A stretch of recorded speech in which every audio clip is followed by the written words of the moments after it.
Asal-usul dan makna semboyan Bhinneka Tunggal Ika. 1. Asal-usul semboyan Bhinneka Tunggal Ika. Majapahit merupakan kerajaan di Nusantara yang banyak menginspirasi bangsa Indonesia. Semboyan Bhinneka Tunggal Ika merupakan salah satu contoh nyata bagaimana semangat persatuan Majapahit menginspirasi negara kita. Majapahit pernah berada pada masa kejayaannya saat pemerintahan Raja Hayam Wuruk. Saat itu Majapahit menguasai hampir seluruh wilayah Nusantara. Dengan luasnya wilayah kekuasaan yang tersebar di berbagai pulau di Nusantara yang terdiri atas beragam agama, kepercayaan, ras, suku, budaya, bahasa, dan lain-lain, maka pertentangan tidak dapat dihindari. Mpu Tantular adalah seorang pujangga sastra Majapahit yang masih kerabat Raja Hayam Wuruk. Beliau merupakan penganut agama Buddha. Hal ini bisa diketahui dari kakawin atau syairnya yang terkenal yakni Kakawin Arjuna Wiwaha dan Kakawin Sutasoma. Meski demikian, kita dapat melihat sikap inklusif atau terbuka dari Mpu Tantular dalam menerima perbedaan berdasarkan isi dari kitab Sutasoma. Pada salah satu bait di kitab tersebut terdapat kalimat yang kemudian kita jadikan sebagai semboyan Republik Indonesia, yakni Bhinneka Tunggal Ika, yang berarti berbeda-beda, tetapi tetap satu jua. Semboyan Bhinneka Tunggal Ika merupakan respons dari Mpu Tantular terhadap realitas sosial masyarakat Majapahit yang membutuhkan persatuan di tengah perbedaan yang ada. Mpu Tantular ingin memberi nasihat persatuan bahwa masyarakat Majapahit memang berbeda-beda, tetapi sebenarnya merupakan satu kesatuan. Semboyan Bhinneka Tunggal Ika ini kemudian menjadi semboyan Negara Kesatuan Republik Indonesia, NKRI. Kata Bhinneka, Tunggal, dan Ika berasal dari bahasa Jawa kuno. Ketiga kata tersebut membentuk satu kalimat yang diterjemahkan menjadi, berbeda-beda tetapi tetap satu juga.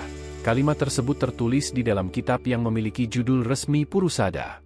Kitab yang berbentuk lembaran-lembaran ini memiliki peran memberikan spirit dalam upaya penyatuan bangsa Indonesia karena mengandung kalimat nasihat yang akhirnya oleh para pendiri negara Republik ini digunakan sebagai semboyan dalam Garuda Pancasila sebagai lambang Indonesia.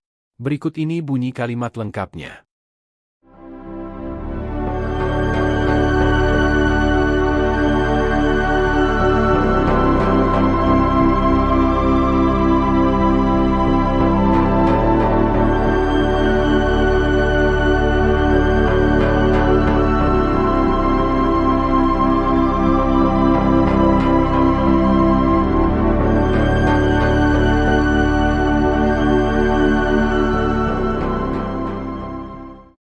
Terjemahan bebasnya sebagai berikut. Hyang Buddha tiada berbeda dengan Shiva Mahadewa, keduanya itu merupakan sesuatu yang satu, tiada mungkin memisahkan satu dengan lainnya. Karena Hyang agama Buddha dan Hyang agama Shiva sesungguhnya tunggal, keduanya memang hanya satu, tiada dharma, hukum, yang mendua. Dari kalimat lengkap tersebut diambil satu kalimat yakni, Bhinneka Tunggal Ika, yang dijadikan sebagai semboyan negara. Tulisan dari kalimat ini terdapat pada pita yang dicengkeram oleh burung Garuda.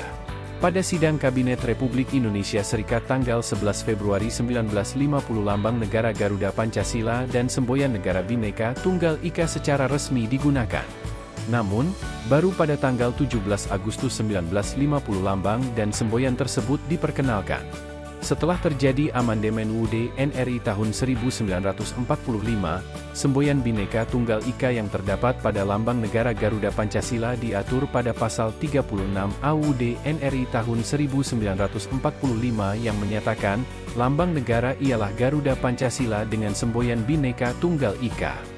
Aturan konstitusional tersebut menjadi dasar hukum secara yuridis konstitusional maupun formal bagi negara mengenai penggunaan simbol tersebut sebagai identitas sekaligus pemersatu bangsa Indonesia. Selanjutnya, aturan penggunaan lambang negara beserta semboyan negara diatur lebih rinci pada Undang-Undang Nomor 24 Tahun 2009 tentang bendera, bahasa, lambang negara, dan lagu kebangsaan.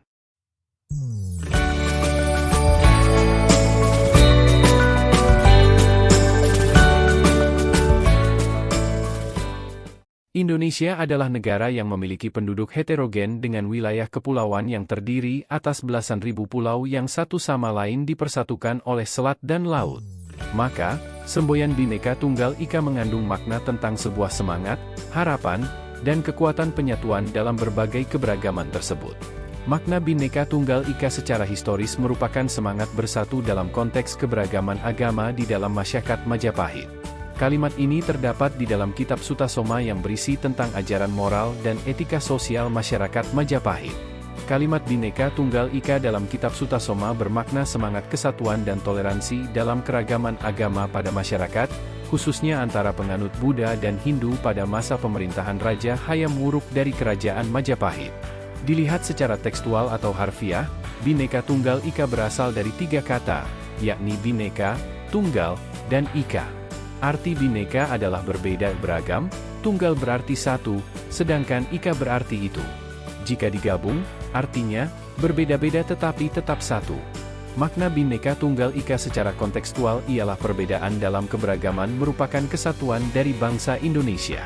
Kalimat Bhinneka Tunggal Ika mengandung 2 unsur, yaitu keberagaman dan kesatuan. Keberagaman merupakan gambaran dari kenyataan masyarakat Indonesia yang terdiri atas perbedaan dan keragaman ras, suku, budaya, adat istiadat, bahasa, agama, dan lain-lain. Kenyataan tersebut harus diterima dan disadari sebagai kekayaan dan anugerah Tuhan. Sementara unsur kesatuan merupakan cita-cita dan tujuan kehidupan berbangsa. Pada dasarnya manusia terlahir dengan keunikan yang berbeda-beda sebagai individu-individu. Manusia kemudian menyatu dalam kelompok, komunitas, serta suku-suku dengan kehendak masing-masing yang satu sama lain juga berbeda. Komunitas dan suku-suku ini kemudian menyatu sebagai satu bangsa dan negara. Kenyataan tentang keberagaman harus disikapi dengan persatuan, kerjasama, semangat gotong royong, saling menghormati, dan menghargai. Persatuan ini akan mewujud menjadi kesatuan dalam satu bangsa dan negara Indonesia. Kesatuan sesungguhnya merupakan hasil dari persatuan. Kesatuan masyarakat Indonesia adalah bangunan kokoh yang terwujud dalam sebuah negara kesatuan Republik Indonesia. Adanya kesatuan ini ialah untuk merealisasikan tujuan yang terdapat pada alinea keempat pembukaan UUD NRI tahun 1945. Saat ini, semangat Bhinneka Tunggal Ika harus diperkuat kembali. Dengan menggelorakan kembali semangat tersebut, generasi muda diharapkan tidak lupa dengan kekuatan semboyan yang telah menyatukan bangsa Indonesia dalam perjuangan mewujudkan cita-cita bangsa. Bangsa Indonesia adalah bangsa yang heterogen. Pada ruang-ruang publik, kita sulit bahkan tidak dapat menemukan homogenitas absolut, persamaan mutlak. Heterogenitas atau kebinekaan sudah menjadi keniscayaan.